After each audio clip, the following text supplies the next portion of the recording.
I was addicted to my phone. It was like a nomophobia. बिना phone के 10 minute भी रहना मेरे लिए मुश्किल होता था. और इस फ़ोन की बैड एडिक्शन की वजह से I lost a lot of things. I lost my sleep cycle. I lost my productivity. I lost my energy, motivation, desire to accomplish my goals. I even lost my confidence. किसी भी awkward situation में मेरा दिमाग सबसे पहले मेरे phone को ढूंढता था ताकि सिचुएशन को फेस करने के बजाय मैं उसे अवॉइड कर सकूं. And you know what the sad part was? मुझे पता था कि ये एडिक्शन मेरी productivity, social life, career, health, mental health, relationship सब कुछ खत्म कर रही है. उसके बावजूद भी मेरा फ़ोन से दूर रहना was next to impossible. And I am 100% sure कि मैं कोई अकेला नहीं था इस एडिक्शन के मायाजाल में.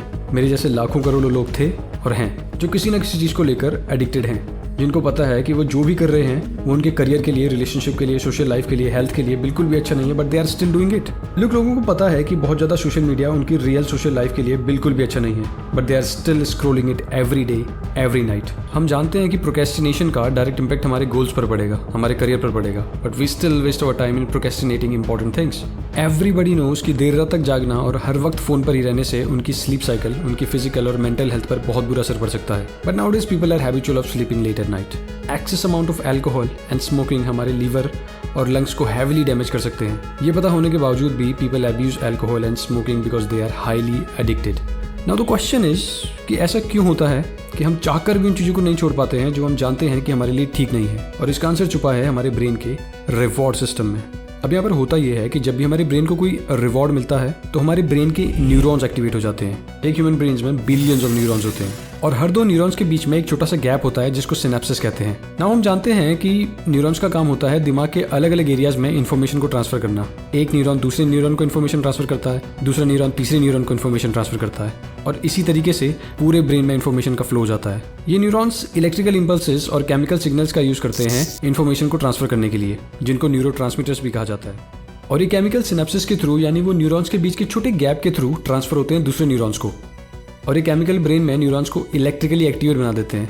अब ये ज़्यादा इलेक्ट्रिकली एक्टिवेट भी बना सकते हैं और कम इलेक्ट्रिकली एक्टिवेट भी बना सकते हैं, depend on the amount of chemical neurotransmitters flowing through the neurons. अगर ज़्यादा न्यूरोट्रांसमीटर्स फ्लो होंगे तो ज़्यादा इलेक्ट्रिकली एक्टिवेट बनाएंगे ब्रेन को. अब यहाँ पर हम एक स्पेशल केमिकल के बारे में बात करेंगे which is highly responsible for this addiction and all, dopamine. Yes, ये वही केमिकल है जो आपको अच्छा महसूस कराता है, मोटिवेट रखता है, एक्साइटेड रखता है, एनर्जेटिक रखता है. और ये वही केमिकल है जो एडिक्शन के लिए भी रिस्पॉन्सिबल है. आपने नोटिस किया होगा कि कुछ लोगों का मोटिवेशन लेवल हमेशा हाई रहता है. They are more excited, more energetic. लेकिन आपने एक चीज़ और नोटिस की होगी कि कुछ लोगों का मोटिवेशन लेवल हमेशा लो रहता है. They always feel dull. Well, ये सब डिपेंड करता है on the level of dopamine circulating in their brain. अब सभी के ब्रेन में पहले से ही डोपामिन का बेसलाइन सेट होता है. कुछ लोगों का डोपामिन बेसलाइन जेनेटिकली बहुत हाई होता है और कुछ लोगों का बहुत लो. अब एडिक्शन भी इसी चीज पर डिपेंड करती है कि आपका डोपामिन नॉर्मल बेसलाइन लेवल से कितना ऊपर गया है आफ्टर अ पर्टिकुलर सब्सटेंस और एक्टिविटी. जितना ज्यादा ये बेसलाइन से ऊपर जाएगा उतना ही आपको अच्छा महसूस करवाएगा. जैसे शुगर और चॉकलेट डोपामिन को बेसलाइन लेवल से लगभग 50% से बढ़ा देता है. इसलिए कुछ लोगों के लिए sugary items and chocolates are addictive.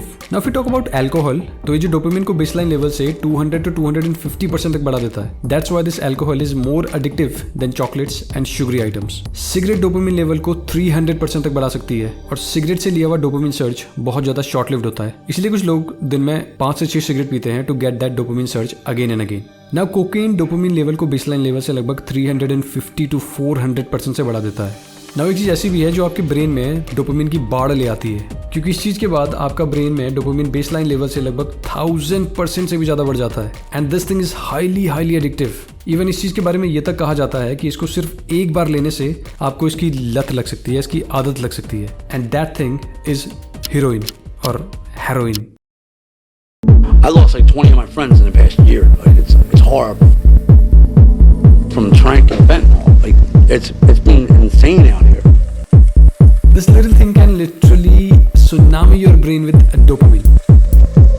The Xylazine is really making us look like zombies, like physically look like zombies. Like my leg looks like it's something out of a horror movie.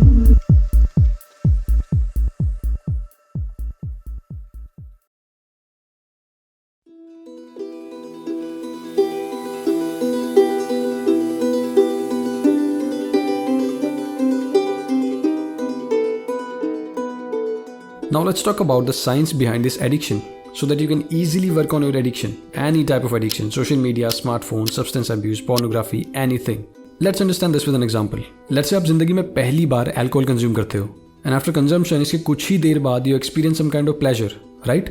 और जो आपको ये pleasure feel होता है, it's because of a neurotransmitter released in your brain system called dopamine. And as we discussed earlier, alcohol human brain में dopamine level को 200 to 300% तक बढ़ा देता है फ्रॉम इट्स बेस लाइन. अब इस डोपामिन रिलीज के कारण आपको बहुत अच्छा फील होगा. अब जो डोपामिन आपके दिमाग में रिलीज हुआ है वो हुआ है वेंट्रल टेगमेंटेड एरिया से, और ये डोपामिन वहीं प्रोड्यूस भी होता है. अब इस VTA का काम होता है डोपामिन को ब्रेन के अलग अलग पार्ट्स में सेंड करना. तो जैसे ही आपने वो ग्लास ऑफ अल्कोहल लिया, आपका वेंट्रल टेगमेंटेड एरिया लार्ज नंबर में डोपामिन को रिलीज करेगा और ब्रेन के अलग अलग पार्ट्स में सेंड करेगा, जिसमें से एक पार्ट है amygdala. Now remember this part of the brain, this amygdala part deals in emotion. Emotion like fear, aggression, anxiety, happiness. Amygdala regulates all these emotions. Alcohol consumption के बाद आपका ब्रेन का ये पार्ट भी हाईली एक्टिवेट हो जाता है. And since this part deals in emotion, amygdala आपकी बॉडी को बार बार बताएगा कि wow, this feels so good और मुझे करते रहना चाहिए. अब कहीं आपका ब्रेन इस ब्यूटीफुल एक्सपीरियंस को भूल ना जाए, इस फील गुड एक्सपीरियंस को भूल ना जाए, तो VTA डोपामिन को दूसरी जगह भी भेजता है, जिसको कहते हैं hippocampus, which is responsible for your memory. अब एकदम से डोपामिन सर्ज होने के कारण ब्रेन का ये पार्ट, दिस हिपोकैम्पस पार्ट, ये भी हाईली एक्टिवेट हो जाता है और इस फील गुड एक्सपीरियंस को, इस ब्यूटीफुल एक्सपीरियंस को अपनी मेमोरी में स्टोर कर देता है, ताकि आप इस एक्सपीरियंस को कभी ना भूल पाएं. इसीलिए आपको वो लम्हे हमेशा याद रहते हैं जिसमें आपका डोपामिन लेवल बेस लाइन से काफ़ी ऊपर चला गया हो. जैसे लोगों को उनकी फर्स्ट ड्रिंक हमेशा याद रहती है, फर्स्ट किस हमेशा याद रहती है, स्कूल डेज हमेशा याद रहते हैं, कॉलेज डेज हमेशा याद रहते हैं, कोई थ्रिलिंग एक्सपीरियंस हमेशा याद रहता है, वो दिन हमेशा याद रहता है जिसमें वो बहुत ज्यादा खुश थे. It's all because of hippocampus of your brain. Now VTA large amount में डोपामिन को न्यूक्लियस एक्कम्बेंस नाम के ब्रेन पार्ट में भी सेंड करेगा, जिसकी वजह से ब्रेन का ये पार्ट भी हाईली एक्टिवेट हो जाएगा. And this part of the brain is responsible for motivation, pleasure and addiction. तो ब्रेन का ये पार्ट आपको बार बार मोटिवेट करेगा to consume more alcohol and get addicted to it because it feels so damn good. And at last VTA also send dopamine to prefrontal cortex, जो कि आपका फोकस एंड अटेंशन के लिए रिस्पॉन्सिबल है. और ये जो एरिया है आपके ब्रेन का, this is what we call the reward pathway of the brain, and this is responsible for addiction and habit also. जितनी ज़्यादा कोई एक्टिविटी और सब्सटेंस रिवॉर्डिंग होगा, उतनी ज़्यादा एडिक्शन भी होगी. And you know what is the sad part here? Human brain को पता ही नहीं है कि उसके लिए क्या चीज़ अच्छा है और क्या बुरा. अगर बुरे काम से भी उसको रिवॉर्डिंग फील हो रहा है तो वो और डोपामिन रिलीज करेगा, which will motivate brain to do that particular activity again and again and even more and more. इसीलिए अगर कोई आदमी अल्कोहल कंज्यूम की क्वांटिटी 1 महीने तक सेम रखता है, लेट्स से 100 ml, तो after a certain period of time उसका डोपामिन लेवल अब उस तरीके से स्पाइक नहीं होगा जैसे फर्स्ट टाइम अल्कोहल कंज्यूम करने के टाइम पे हुआ था. तो अब एक समय ऐसा आएगा कि अब उसे सेम अल्कोहल क्वांटिटी में वो सेंस ऑफ प्लेजर नहीं मिलेगा जो उसे फर्स्ट टाइम मिला था. अब उस प्लेजर को दोबारा से अचीव करने का सिर्फ एक ही तरीका है, increase your quantity. And same goes with social media. Remember, आपने पहली बार किसी सोशल मीडिया को चलाया होगा फॉर इवन 5 मिनट्स, तो वो 5 मिनट आपके ब्रेन के लिए बहुत ज़्यादा रिवॉर्डिंग होंगे. उस 5 मिनट में भी आपको काफ़ी ज़्यादा मजा आया होगा. But now your brain needs more of it. Now you guys spend hours in social media but you need more of it. Same goes with porn sites, same goes with the video games. And this is how these things are designed to get your undivided attention. ये चीज़ें बार बार brain के reward system को trigger करती हैं to release more and more dopamine. Now big question, क्या होगा अगर आपके ब्रेन में डोपामिन रिलीज ही ना हो? क्योंकि अभी तक का जो सिनेरियो हमने देखा है उससे तो यही लगता है कि dopamine is not very useful for us, right? Wrong. अगर आपके ब्रेन के अंदर डोपामिन का लेवल लो हो जाएगा तो आपका मोटिवेशन एकदम से खत्म हो जाएगा. जो ड्राइव आती है अंदर से किसी टास्क को परफॉर्म करने के लिए, वो खत्म हो जाएगी. You will start feeling tired all the time. Concentration level आपका ड्रॉप हो जाएगा और एंग्जाइटी लेवल आपका बढ़ जाएगा. अब इन चीज़ों से आपको प्लेजर फील नहीं होगा जिनसे आपको पहले होता था. डिप्रेशन लेवल आपका हाई रहेगा और सेक्स ड्राइव आपकी लो हो जाएगी. डोपामिन का लो लेवल कितना ज़्यादा खतरनाक है ये मैं आपको एक रियल इंसिडेंट से बताता हूँ. 1980s के टाइम में एक लैब में एक ड्रग्स बनाने की कोशिश करी, MPPP, जो कि हीरोइन की तरह काम करता था. But instead of making MPPP, they made MPTP, which is even worse than cocaine and heroin. तो अब हुआ क्या कि कुछ ड्रग एडिक्ट्स ने इस ड्रग को लिया and they used this drug in their body. Drugs लेने के कुछ ही देर बाद उनकी बॉडी ने रिस्पॉन्स करना बंद कर दिया था. ना वो बोल पा रहे थे, ना वो हिल पा रहे थे, और ना ही वो अपनी पलकें झपका पा रहे थे, because their body become completely paralysed. And you know why this all thing happen? क्योंकि इस ड्रग ने उनके ब्रेन के उस पार्ट के डोपामिनर्जिक न्यूरॉन्स को किल कर दिया था जो कि बॉडी की मूवमेंट के लिए रिस्पॉन्सिबल है. And that drug also kills the dopaminergic neurons of mesocorticolimbic pathway, which is responsible for motivation, drive, happiness, excitement and all. So this is what happens when your dopamine is extremely low.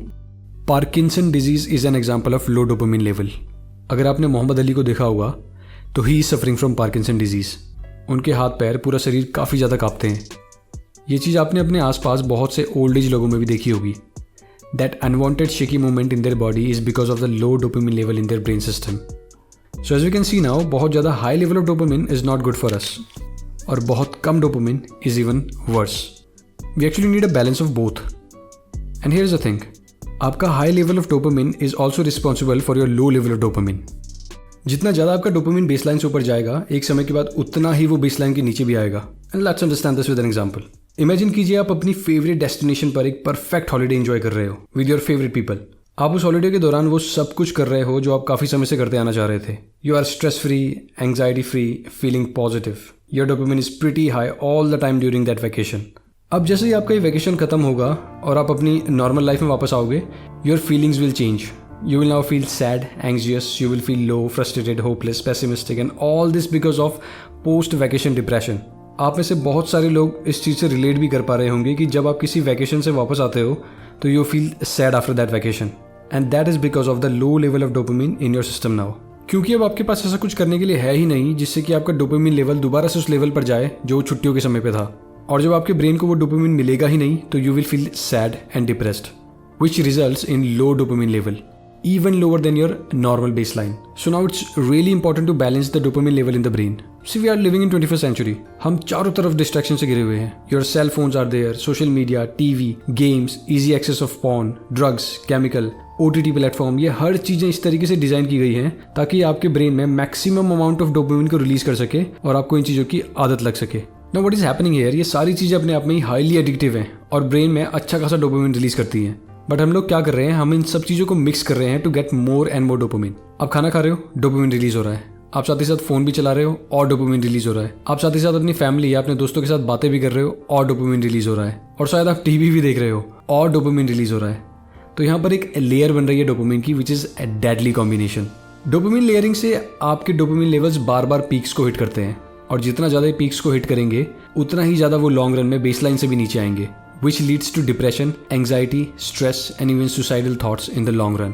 So dopamine release is not dangerous. Dopamine release from multiple things at the same time is dangerous. इसका देखिए solution भी बहुत easy है। Do one thing at a time. अगर आप खाना खा रहे हो तो सिर्फ खाने को एंजॉय करो। उस वक्त 15 मिनट के लिए सोशल मीडिया भूल जाओ, टीवी भूल जाओ, अपने फोन भूल जाओ। Enjoy your meal only. अगर आप किसी से बातें कर रहे हो तो give that person your full attention. बार बार अपने फोन को मत देखो। अगर आप ड्रिंक कर रहे हो तो डोंट स्मोक दैट टाइम, क्योंकि यहाँ पर डोपामिन लेयरिंग का ज़्यादा खतरा होता है। And finally, you have to control your brain. You have to make your brain your slave, not your master. Brain को ज़बरदस्ती उन चीज़ों की आदत डलवाओ जिन्हें वो आमतौर पर टालता हो। अगर ब्रेन एक्सरसाइज करने से मना कर रहा है तो ज़बरदस्ती करो। अगर ब्रेन पढ़ने से मना कर रहा है तो ज़बरदस्ती पढ़ो। See, at the end, you have to find ways to control your brain. जिस आदमी के पास कोई बिग रीज़न नहीं होता है कुछ बड़ा या अच्छा करने का, उसे फिर तुम कितना भी सोल्यूशन बता दो, he will find ways to serve his or her brain. Mike Tyson से एक इंटरव्यू में पूछा गया कि आप सुबह मॉर्निंग में 4 बजे उठकर ठंड में ट्रेनिंग क्यों करते हो, जबकि आप 8 बजे से ट्रेनिंग शुरू कर सकते हो, 9 या 10 बजे से ट्रेनिंग शुरू कर सकते हो। तो माइक टायसन ने जवाब दिया, क्योंकि 4 बजे मेरा दिमाग मुझे उठने नहीं देता है, मेरा दिमाग बार बार रेजिस्ट करता है, and this is how you control your brain. दूसरा, माइक टायसन के पास एक बिग रीजन था जो उन्हें अपने आप ही 4 बजे उठा देता था, और वो था to become the greatest boxer of all time. And today everybody knows Mike Tyson. तो अगर आपकी लाइफ में भी कोई पर्पस होगा, कोई गोल होगा, तो you will work hard for that. फिर इस चीज़ से फर्क नहीं पड़ता है कि whether your brain likes it और not, you have to do it. और जिसकी लाइफ में कोई पर्पस नहीं होता है, गोल नहीं होता है, बिग रीजन नहीं होता है to work even if you don't feel like work, तो समझ जाओ that man is already dead and even God can't save him.